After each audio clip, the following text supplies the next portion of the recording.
back to the Batty Girls Book Club podcast channel. I'm Stephanie. And I'm Danielle.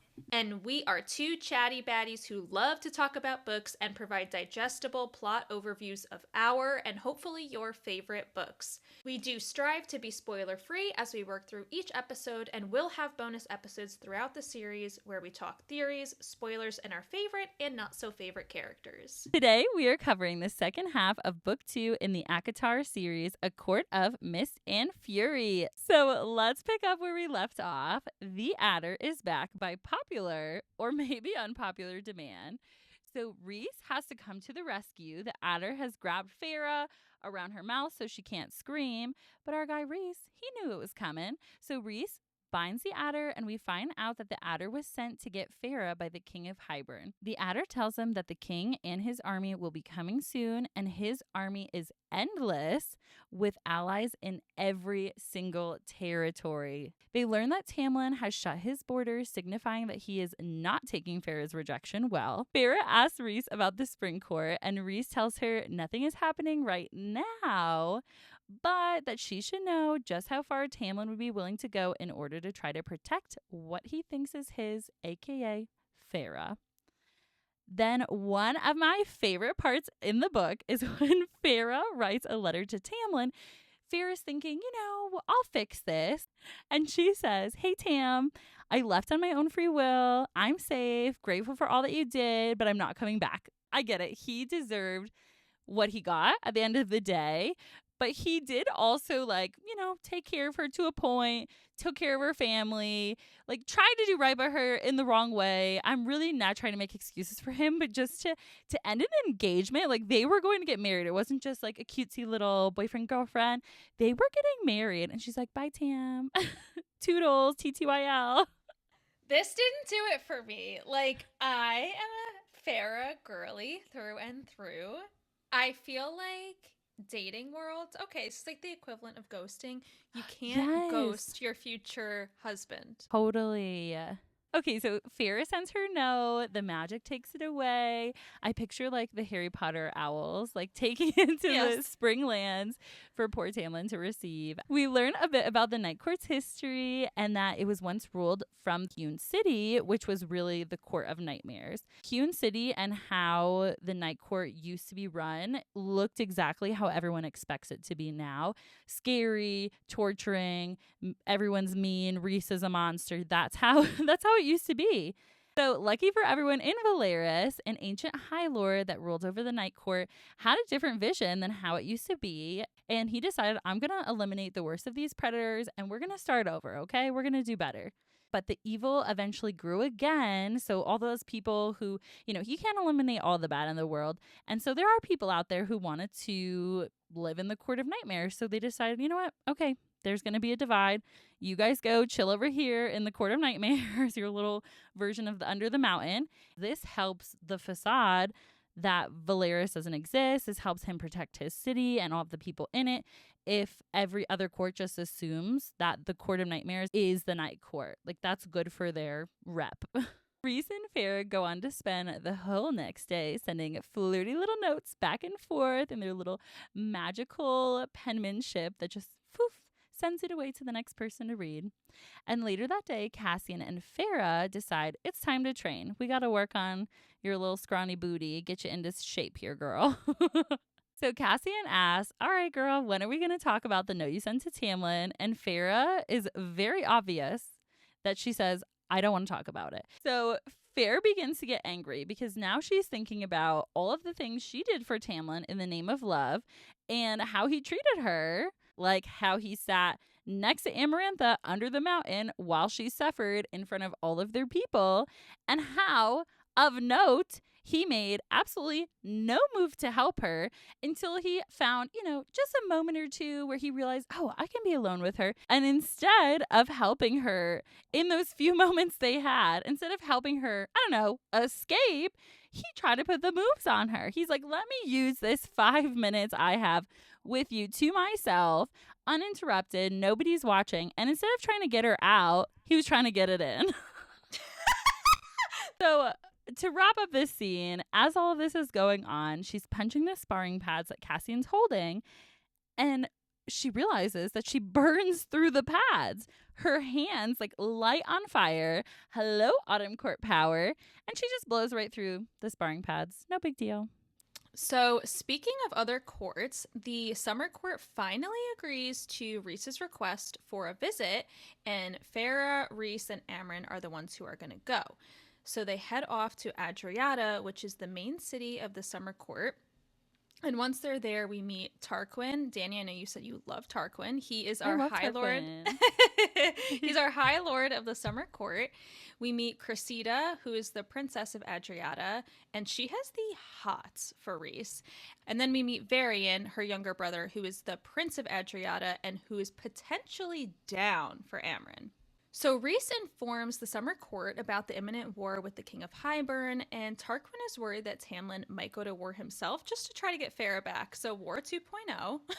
This was so funny to me because, as we just spoke of, he did nothing for her under the mountain when her death was like super imminent, and then all of a sudden he's gonna go to war for her. What changed? I've got questions, Tamlin. Yeah, so now he's just having himself a little conniption because he's not having things the way that he wants them. Well, temper tantrum, if you will. A Tamlin tantrum. Tamlin tantrum. I love it. So as an aside, Rhys asks Farah to try to steal the book from the Summer Court without being caught, even if she has to put the moves on Tarquin to get it. So Tarquin and Farah are obviously attracted to one another, and Farah tells him that it would be easy to fall in love with him and even easier to call him a friend. The same time that this is going on and Farah is flirting with Tarquin, Rhys and Cressida, they're getting cozy. I'm pretty sure Cressida is like sitting in Rhys's lap. They're whispering in each other's ears. They end up leaving at the end of the night together, and Farah is like seething with jealousy. This is definitely a little bit of a double stand because I think they're both playing the same game, but neither of them are owning that they're playing the game. 100%. They're trying to make each other jealous. It worked. It definitely worked. And I think this was the first time, if I'm wrong, correct me, please. But I think this is the first time that Farah realizes that she is jealous. And she's like, why am I jealous? Because you got the feels. Sometimes you just got to have something like that in your face to make you realize, okay, I think I am interested in this person. Yeah. The next day, Tarquin takes Farah to a hall of jewels. This man is definitely trying to lay it on thick, but the whole time all this is going on, Farah is low-key just scouting out to see if she can feel the book around her. She's being a dirty dog. He's putting the moves on, and she's like, and just... Yeah. Yeah, she's got other this plans. piece of jewelry came from here, and she's like, okay, cool. Where's the book? Sensing it out. Yeah. She's got ulterior motives. She definitely does. And at this point, they had been there for, I think it was 2 days, and there's still no sign of the book. So they're starting to get a little antsy. But Farah, ever our observant gal, she looks out to the shoreline, and she realizes that there's a building that's only visible when the tide is out, and she gets this feeling that that's where the book is. So when she mentions this specific building at dinner, she notices the way that Tarquin and Cressida react, and that kind of just supports her theory that, okay, this might be a place of importance. So she then casually slips into Tarquin's mind, and she starts to kind of soothe his worries that she's asking about this building. And it works. So with all of that, Rhys, Amren, and Farah, they devise a plan to try to get into the building and to get the book tonight before they head on back to the night court. Okay, so it is time to see this plan out. Amren and Farah go to the building by the sea, aka the temple, while Rhys keeps watch. And Farah has to pretend that she's Tarquin. So she's really pulling on the powers that he gave her when she came back to life to try to trick the doors to open. She's trying to make, everything calm. She's trying not to trigger any of the traps that are obviously going to be in this place because there is a book of such high value here. So she's just playing, the little game of being the Summer Court High Lord. Once Farah and Amren find the book starts talking to her, and in this deep voice within her mind asks her, who are you? Who are you? And she's like, I'm Tarquin. And the book's like, I don't think you're Tarquin. It can tell she didn't outwit it. And so all of a sudden, the door behind them slams shut and the tide starts rising in quickly. So now they've got this book in the box. They've got water coming up around them. They have no way to get out. And I'm pretty sure Farrah like reaches out her mental shields. And I don't think that like magic works. Like I don't think she can even get to Reese at this point. So communication is off between Reese connecting with them about what's going on. So Amryn uses her power and just blasts through the door, but it takes a lot of effort from her and water comes rushing in, but Farrah is able to get out and then they make it to the next door, but they're not able to open it and they are like close to drowning at this point. They are like getting the last little bits of air they possibly can, and all of a sudden the door is ripped away by water wraiths. I love this part so much. I love that it comes back. Like her goodness and kindness has come back to help her and save her life. And the only question I have about it is how did these wraiths get to the summer court waters? Or like by it saying sisters, it like are all the wraith sisters and they can like speak to each other. So they're like, hey, our girl Farrah needs help. Like you go help her. You're closest. Kind of like the mind to mind thing. I have no idea. But I love it nonetheless. So apparently while Amryn and Farrah were, working hard, trying not to drown and trying to get this book, they sounded off every single alarm in the friggin' place. And so Reese, during that whole time they were trying to get the book and underwater, has been occupied trying to kill off all these guards. So that's why he wasn't, Reese to the rescue again. He was busy. When they finally get to open half of the book, they notice that it is written in an alphabet that is unfamiliar. And Amryn says that is no language of their world. And lucky for them, ancient Amryn is the only one who can decode it. Reese also thinks that the book might have had a spell that can break the one that was put on Amryn that might be able to send her home to wherever the heck and bob she's from. And with all of that, the crew gets the heck out of the summer court and heads back to Valeris. Now it's the next day, and a wooden box arrives from the summer court. So they're like, oh, we got a little present from our friend Tarquin. Not a present. It is rubies, which for some people, I mean, that's quite nice. But in their world, it's a blood ruby. Reese explains that they are indeed blood rubies and that the summer court sent them because of their grave insult by taking the book, lying to them, killing their guards, effing up their tower. And basically that means they're enemies now. So the Night Court has one more enemy, unfortunately. Reese is big sad about this because he really wanted to have an alliance with Tarquin and he feels guilty. And I think Farrah also feels bad because she was flirting with him. She was, trying to get in Tarquin's good graces. And she felt like she meant it when she said you'd be easy to love and would be even easier to be friends with. And now Tarquin wants her dead. That night, Reese has a bad dream and the whole house is rumbling and Farrah's like, what the heck is going on? So she goes to check on Reese and she finds him like trapped in his own darkness. She tries to wake him and eventually she successfully does, but she catches a glimpse of his 2 twin knee tattoos, which is a mountain with 3 stars above it. These 2 tattoos, they symbolize that Reese will bow before no one and nothing but his crown. This is so powerful, and I love this. Farrah asks Reese if he always wanted to be High Lord, and he responds with a yes and a no. He saw how his father ruled, and he knew that he didn't want to be like him, so that kind of deterred him from being High Lord. Also, I can't help but think about how I feel like this is such a trope. Like, now when you were saying it, I was like, oh, that's such a trope of like, I didn't want to come to power. I didn't want to be a prince. Yeah, I didn't want to be a High Lord. I actually completely agree with you. I feel like every single romantasy book I've read, which hasn't been many so far, but it's usually like the helpless girl meets the guy who's just destined for greatness but wants nothing to do with it.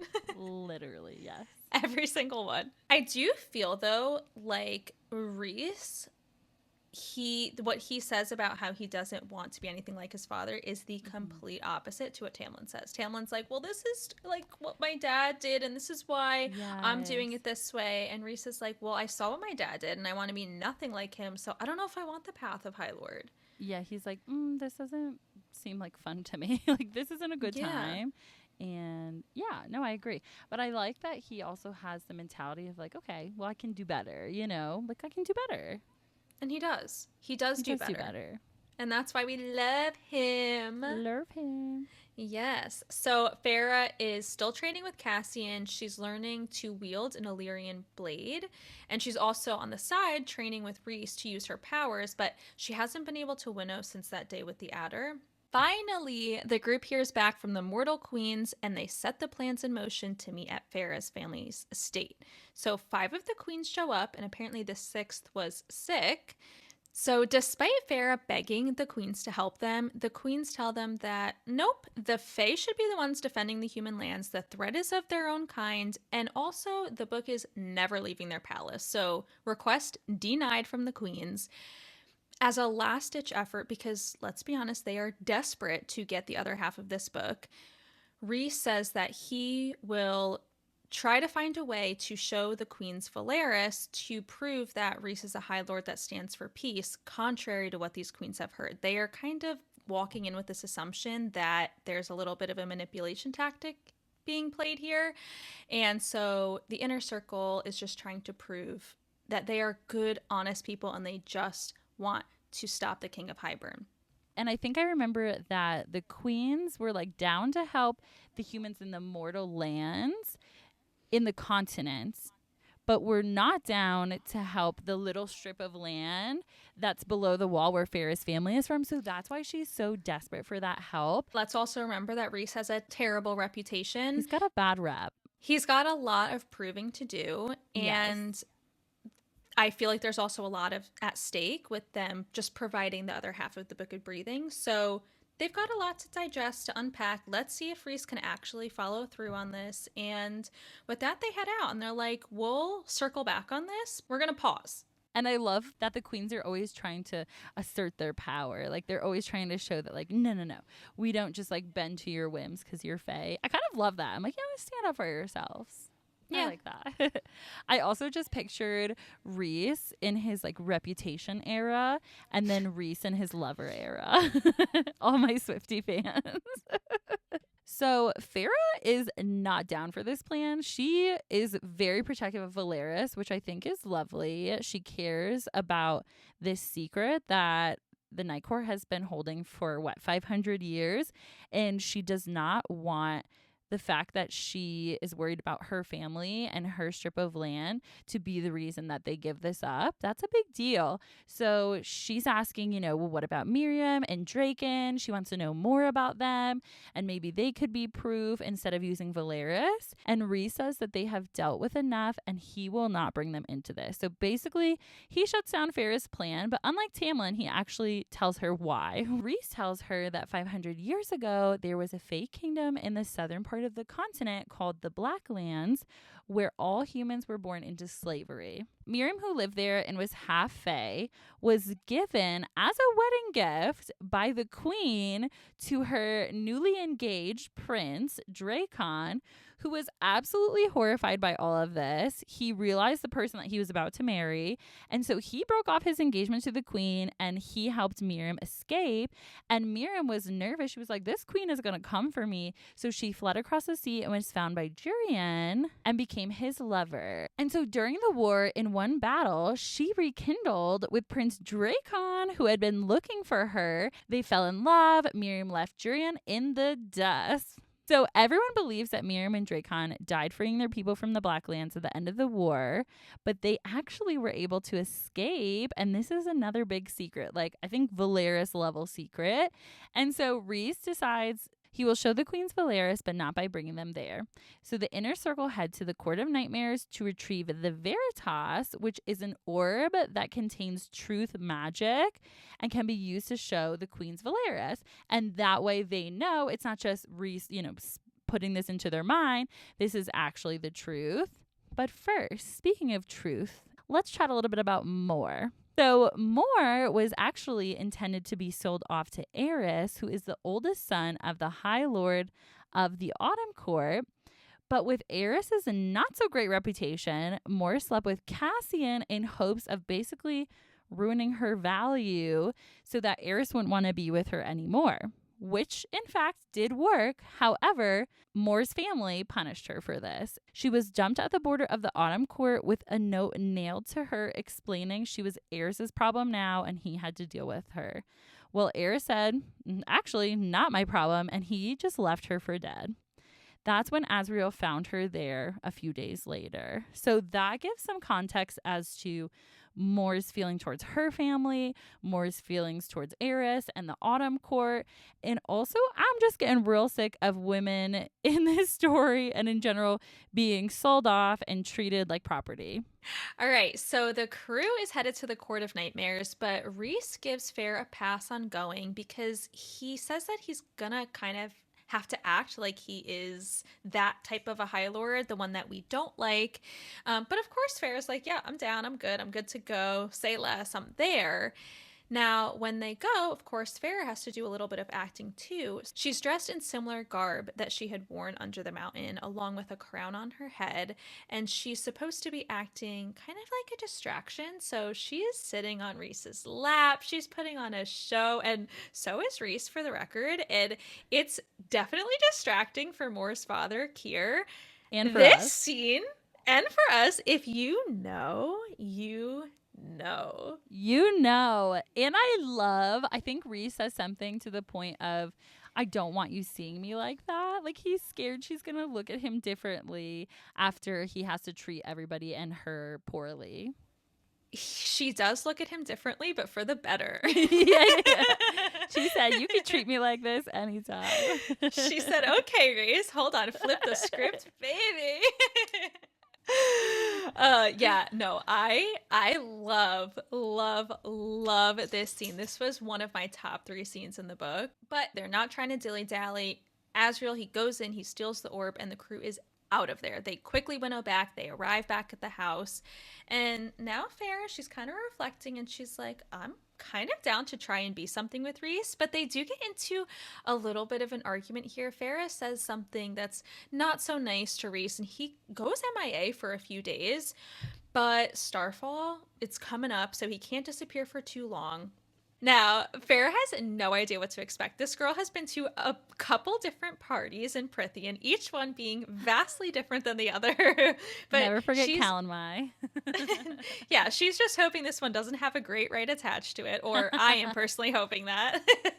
She's dressed to the nines, and she's winnowed by Cassian to move on over to the House of Wind. And so now, after Rhys going MIA for a few days, finally he shows up. He's ready to chat. They both exchange apologies, and they agree, like, let's just go dance with the others.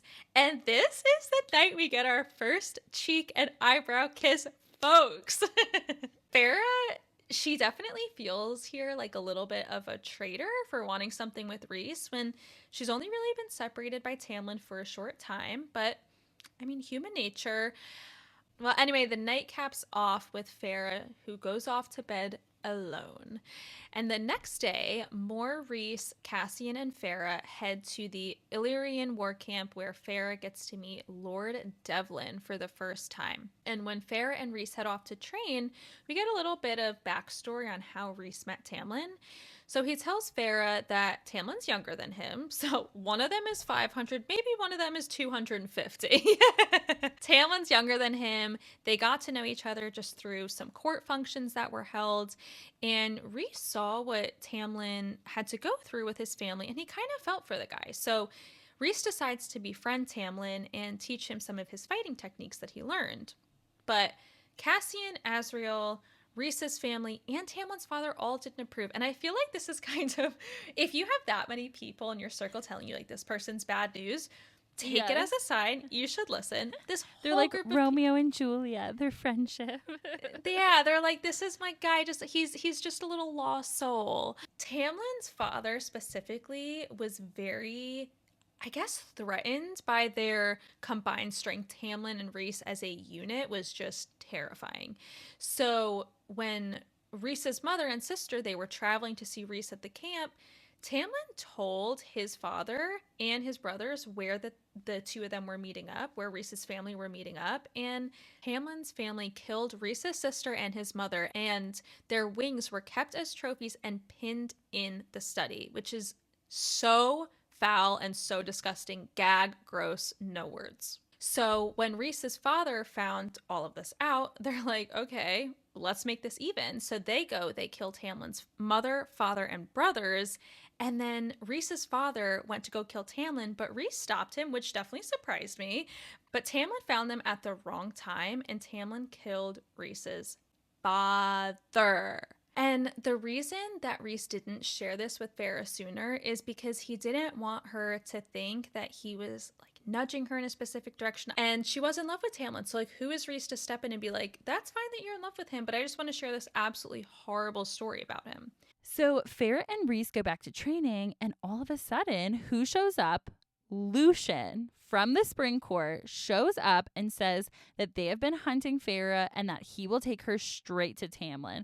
So basically this comes back to Feyre being their property, and he's coming to claim her and take her back, regardless of the fact that she clearly does not want to be back with Tamlin. And Lucien also makes note that Tamlin hasn't been himself lately. Okay, so sorry for you, Tamlin, that you haven't been yourself after you completely shattered everything around Feyre, trapped her in your house as a prisoner.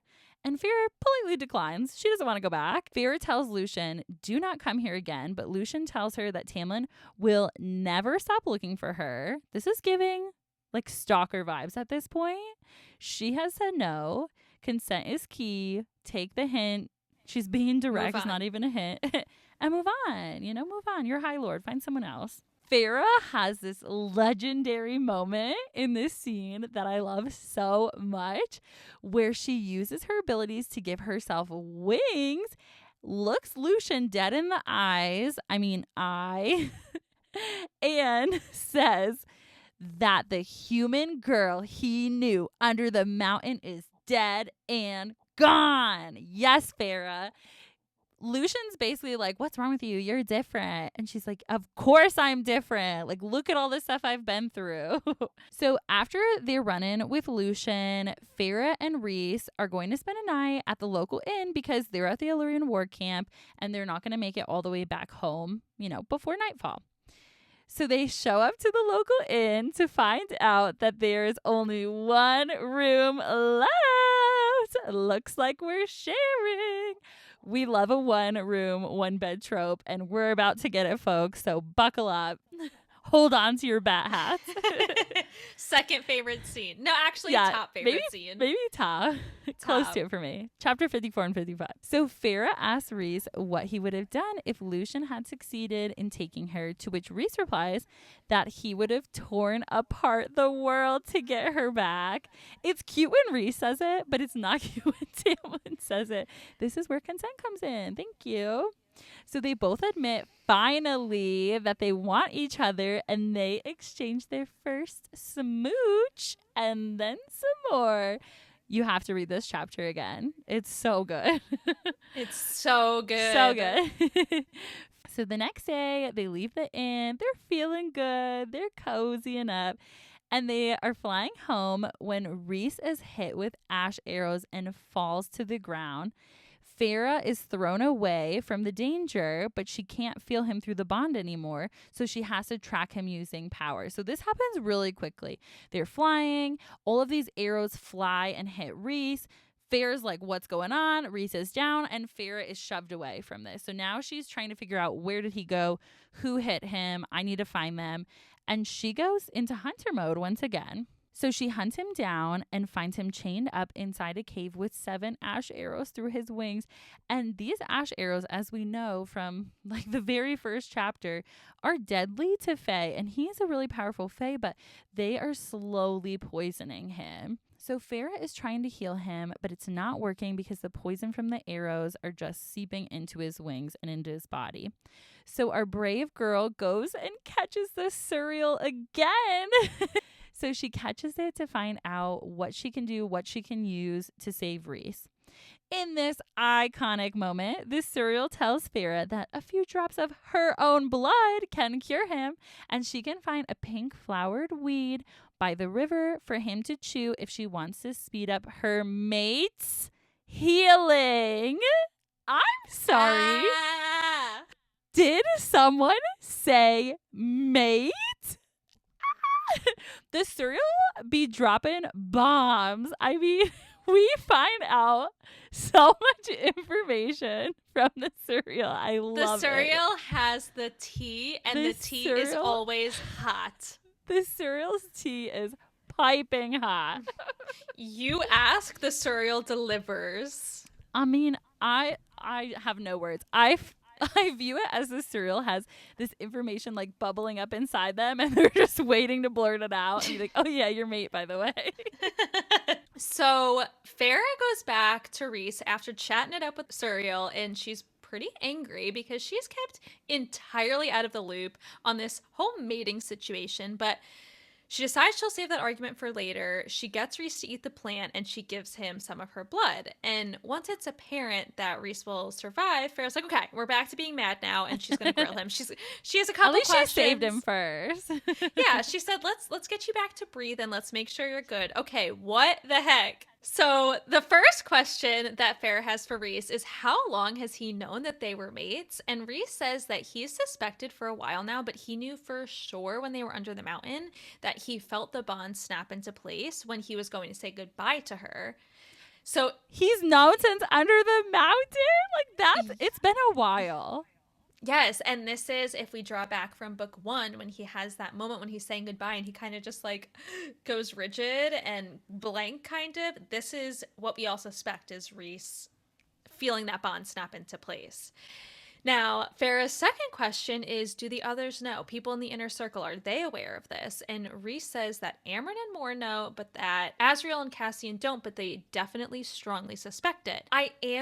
I'm kind of in defense of Reese in this situation because I feel like in him not sharing with her about them being mates, he allowed Farrah to fall in love with him on her own without any like preconceived notion of this is what she should be doing, this is what she's supposed to be doing. Like, she had the optionality between Tamlin and Reese, and she chose Reese for Reese. That is such a good point. It shows how he has so many selfless tendencies, but this especially, like, he could have given her every reason to choose him, want to stay with him, not go back with Tamlin. He had to say goodbye to the person he knew was his mate. Yeah. How many times? Like, he's the GOAT. He's the GOAT. Yeah, and Farrah also does say in the inn, right, she has, I forget how she words it exactly, but something along the lines of like, I'm just looking for fun. I'm just looking for a good time. So at what good time, girl. But at what point would Reese be like, well, thank you for sharing. I just want to let you know that we are mated together. You're it for life. So while I side with Reese on this, I also understand for Farrah, she's now had rounds and rounds and rounds of people making assumptions about information she shouldn't know. And so she's frustrated in this situation. She needs a couple days to cool off. She asked to be taken back to the camp immediately. And the second she gets back, she's like, Moore, winnow me anywhere. I don't care where. Just like take me out of here. She needs a and couple Moore's days. a girl's girl, so she gonna listen. She understands. Moore's like, boom, let's go, baby. Moore winnows Farrah to their family cabin, and Farrah's like, thank you so much, Moore. Please just leave me alone. Don't tell anyone where I am. And she spends like days upon days upon days painting the entire cabin. Actually, when I was rereading this back, like, that is kind of weird. Like, this is not your cabin, and it's beautiful. What she does is, it's beautiful, right? But I'm like, you have just taken it upon yourself to like draw all these things around the door frames and whatnot. Their family cabin. Okay, I have to stop right here and talk to you about this amazing, amazing theory that I saw on TikTok that someone said, what if Farrah's actually a horrible artist? Because no one's ever said that it's good. And then when Moore walks in at one point to like bring her more supplies, she looks around. She's like, wow, you've been busy. Wow, cool. Thanks for this. Wow, you really did it. And honestly, maybe Farah is not good at painting, but she literally turns this place upside down. Like, I think it even said, like, she did all of their 3 eyes right above one of the door frames. Yes. Like, not my style, but go off, Farah. Go off. I hate it. I can't stop thinking about this now. And the fact that she, like, defiled their family cabin. But it gets her in her feels. After a couple days, she's like, you know what? I do actually want to try this out with Reese. So, you know what? Paint your heart away, Farah. As long as I got you back to Reese, it's fine. Yes. And conveniently, during this realization, Reese shows up and Farah offers him some soup. And this is significant because a food offering signifies a female accepting the bond. So Farah wants to know everything, and Reese delivers on this. You all need to read this one straight from the book because OMG. Again, this is one of the chapters in this book, chapter 54. You've heard Not it, you've safe seen for it. work. Not safe for work. Not Not safe for my heart because it just ripped my heart out. This is not your Campbell's. This is not Campbell's chicken noodle. This is ain't that no Progresso. This ain't Progresso. This that good. Reese tells Farah that 3 years ago he began to have dreams through someone else's eyes. Reese was following her through her dreams, trying to find out where in Prithian she was, and when he saw the Callan May bonfires, he knew that Farah was in the spring court. Now, he didn't know who Farah was. He just knew he was having these repeated dreams of this girl and her hands and her painting, and he just knew he had to meet her. So when he finds her, he didn't realize initially that she was with Tamlin until the day that Reese showed up at the manor, that day where Farah is, in book 1, is like hiding behind Lucien by the window. And so Reese was just trying to be scary enough that Tamlin would send her back to Prithian, which he did in book 1. But then Farah shows up under the mountain, which Reese was not expecting. So Reese, such an opportunist, he's like, okay, cool. Like, I'm getting a second chance here. He makes the bargain. Reese tells Farah that when Amarantha started attacking Farah, he knew that she was his mate and he would die trying to save her. So he tugged on their bond as Farah was dying and gave her the will to hold on. And then he went into the minds of all of the other High Lords, and he is the one who convinced every last High Lord to save her by offering a spark of their powers. That makes sense. It makes so much sense. Yes. And I love it because Farah is responsible for showing up under the mountain. She is responsible for fighting the battles and the trials that she did, that she succeeded in. But I love that Reese had such a big hand in all of this coming to fruition. Like, the two of them combined through their bond, they did this together, even though Farah didn't know it at the time. So after all of that, under the mountain, Reese he felt like Farah was better off without him, because this is just how Reese feels about himself. But on her wedding day, Reese literally heard her begging to be saved through their bond. Farah didn't know it was through their bond at the time, but Reese heard this and he's like, okay, I can save you. And so he did. And he didn't want to put all this pressure on her with everything that was going on with Tamlin. So he didn't tell her. And again, I feel like this was the appropriate response from Reese. And not the response that Tamlin would have had, or anyone else that was in his position, especially knowing how strong that mating bond is. It's very impressive to me. I wonder if things would have turned out differently had their mating bond been obvious, if Tamlin would have backed off or not. Yes. Yeah. Oh, yeah. Because you can, like, sense it, smell it. Like, yeah, I think it absolutely would have been if it was more than just one way at that point. So after all of that, Farah hands Reese the soup and tells him that she loves him and is honored to be his mate. This leads us to chapter 55, which I just combined 54 and 55 in my mind as the peak of this book. Chapter 55 is the chapter that people rave about because Farah finally feels their mating bond, and she drops the whole, what are we? She wants to define the relationship, DTR, if you will. And Reese says they can go back to Valeris and have the bond made official by a priestess, not one like Ianthe. They also can just live on without, going to make it official. We don't need a courthouse wedding here. The bond is strong. But they can get married like husband and wife if that is something that Farrah wants as well. And then Farrah asks if she's expected to bear children. And he says that it's not expected. She does not have to do anything that she does not want to do. Unlike Tamlin, who kept dropping hints about his heirs and his children left and right. No pressure for Farrah, but children of Fae are very, very rare and a big blessing. So the next day, well worn out by their night in the cabin, they leave for Farrah's family's estate. The queens have finally responded, but this time only 3 of them show up. They are dropping like flies, and they say it's because Nessa offended the others. Well, that's going to happen. So Mor brings out the orb to show them Valeris, and Rhys explains that Valeris is all about peace, art, and prosperity.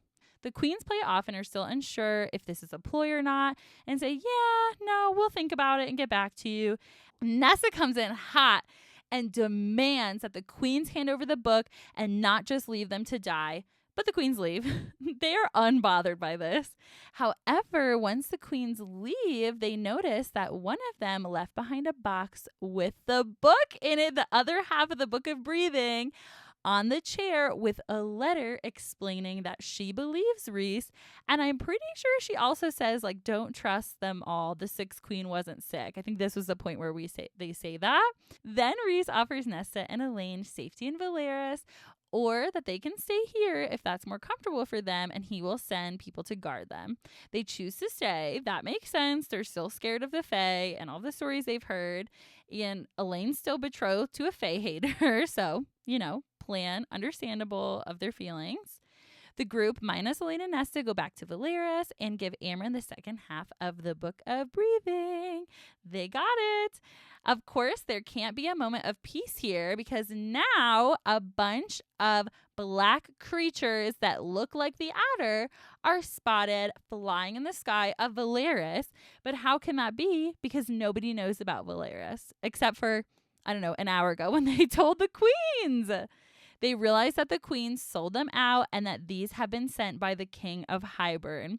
So Valeris is under attack, the city of peace and prosperity, and the dream team, they have to go to bat. They have to fight for their city. Farrah is going wild to protect the artist quarter specifically. This quarter means so much to her. It's called the Rainbow.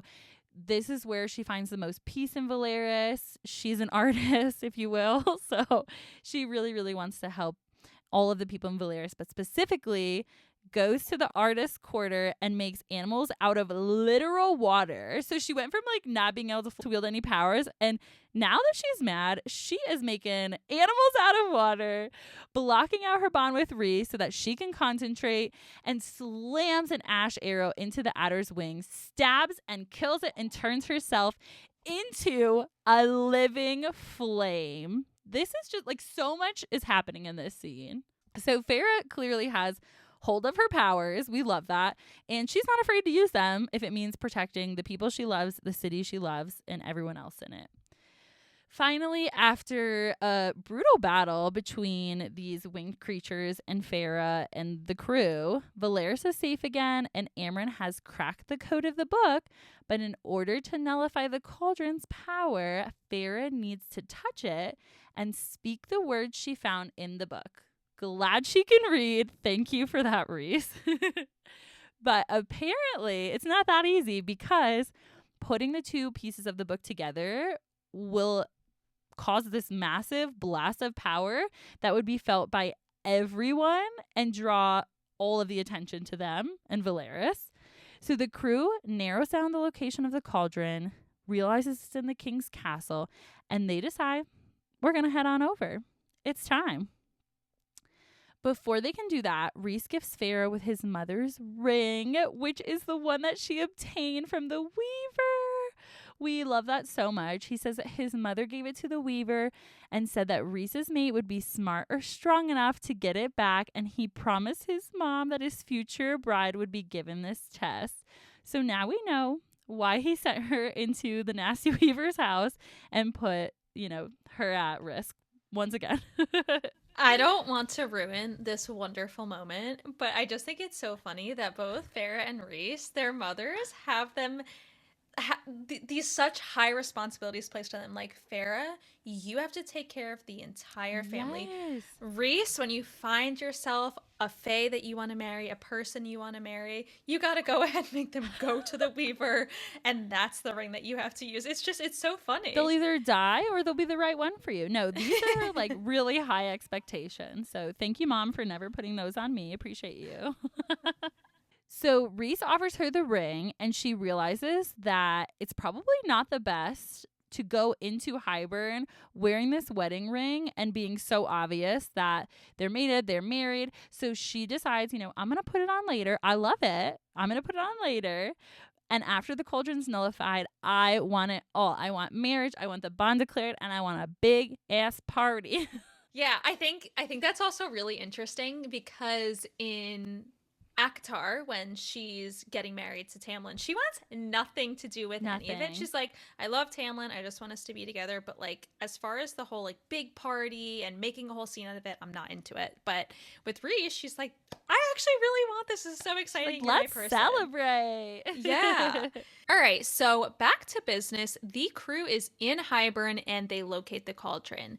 Farah is able to hear the cauldron speaking to her, telling her, put the two book pieces together. And reminder, if that happens, something is going to be felt on, boom, big boomies. She does. And when she's about to say the word successfully to nullify the cauldron, who arrives? Hey, it's Jurian.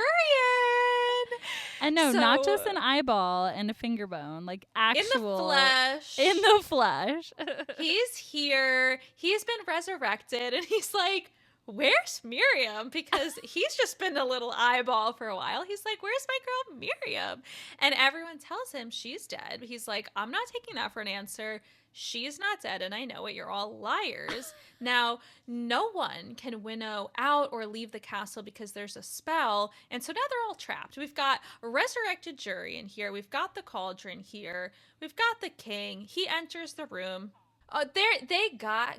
Now, the king enters the room, and everything at this point just gets crazy. If you know SJM, you know the last 150 pages just gets wild. So we've got Jurian, who fires a bloodbane-covered ash bolt through Azriel's chest. Poor Azriel, he's down. We got Cassian. His wings are getting shredded. He's down. All of a sudden, here come Tamlin and Lucien. They're here. We find out that Tamlin made a bargain with the king of Hybern. And the bargain was, if the king gave Farah to Tamlin, Tamlin would allow Hybern forces to use the Spring Court as a base to remove the wall, because we know the Spring Court just borders the wall to get to the Mortal Lands. As if Farah should be flattered that Tamlin did this for her, he kind of holds out a hand like she's a dog to summon Farah to him. The king makes an order to break the bond between Farah and Rhys, and after a little bit of refusal, once the 4 mortal queens come in with Farah's 2 sisters, Elaine and Nesta, they're bound and gagged. This is when it gets real for not only Farah, but everyone. Elaine, she gets shoved into the cauldron first, and boom, now she's high fae. Nesta goes in, but when she comes out, something is different. The energy, although it's high in the room right now, it is just different when Nesta comes out. And oh yeah, to add just a little bit more spice to this scene, Lucian's like, oh, Elaine's my mate. So that's a lot. That is so much for anyone. Of note that we did not mention, the reason that Nesta and Elaine were even found and brought to Hybern was because of Ianthe. So when Ianthe and Farah were getting all buddy-buddy in the Spring Court before the wedding, she talked about her family and her sisters, and Ianthe found out, her sisters exist, this is where they live, and Ianthe was working with Hybern, so this was all on her as well. So Tamlin, Lucien, and Ianthe all were to blame for the reason her sisters ended up there and turned fae. So Farah is riled up, but she is playing it cool. She is smart and thinks fast on her feet and realizes that she needs to play along. So she begs Rhys to play along with her through the bond, although he's not going to like what's going to happen, and asks him, please, whatever you do, get my sisters out. So this is all through their mind-to-mind speak. Nobody knows this is happening. And then she tells the king, break the bond between the two of them. the bargain, the bond, gone. She wants nothing to do with Rhys anymore. She is playing it up. She looks at Tamlin and begs him to take her home. She's like, take me home. I don't know what happened. Like, she looks around, basically.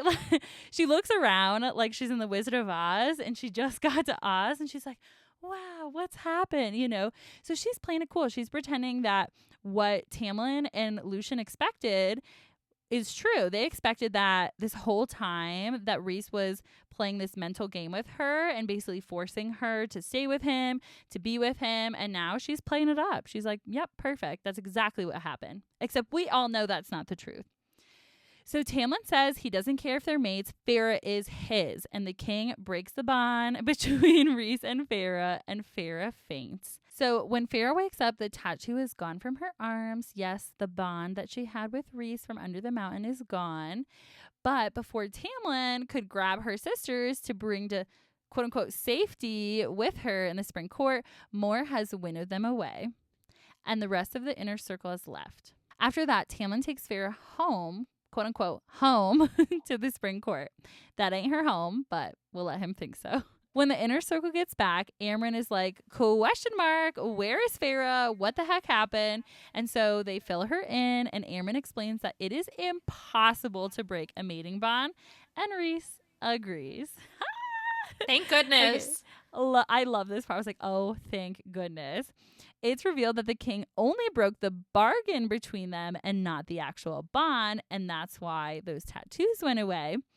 But Rhys isn't going to go get his girl right away because he knows that Feyre's got a plan. She's going to play along and be a spy to the spring court and basically implode it from the inside out. She is about to F things up at the spring court. This is her revenge. So basically, Feyre's going to have a front row seat to everything that the king of Hybern does because the spring court's working with him. It's honestly a brilliant plan. And I'm not really surprised that she came up with it because, once again, she tends to have some decent plans. This is also the time that Rhys tells the inner circle that Feyre is High Lady of the Night Court. Yeah, you thought it didn't exist, Tamlin, but look at her now. He tells them that the night before they went to Hybern, they actually went to a priestess who had Feyre sworn in as High Lady. This was her sacrifice for her court, and they will get her back when the time is right. Until then, they fight. Yes. Ba-ba-ba. And this book ends with like, I think it's a mixed POV, but I think it's like with Feyre walking back to the spring court with Tamlin, and you can tell that Lucien is kind of onto her, like that he might know what she's doing here, but then the book just ends with Feyre like kind of looking back at Lucien with some smirk on her face or something like that. He's sus. The end of this book was 10 out of 10.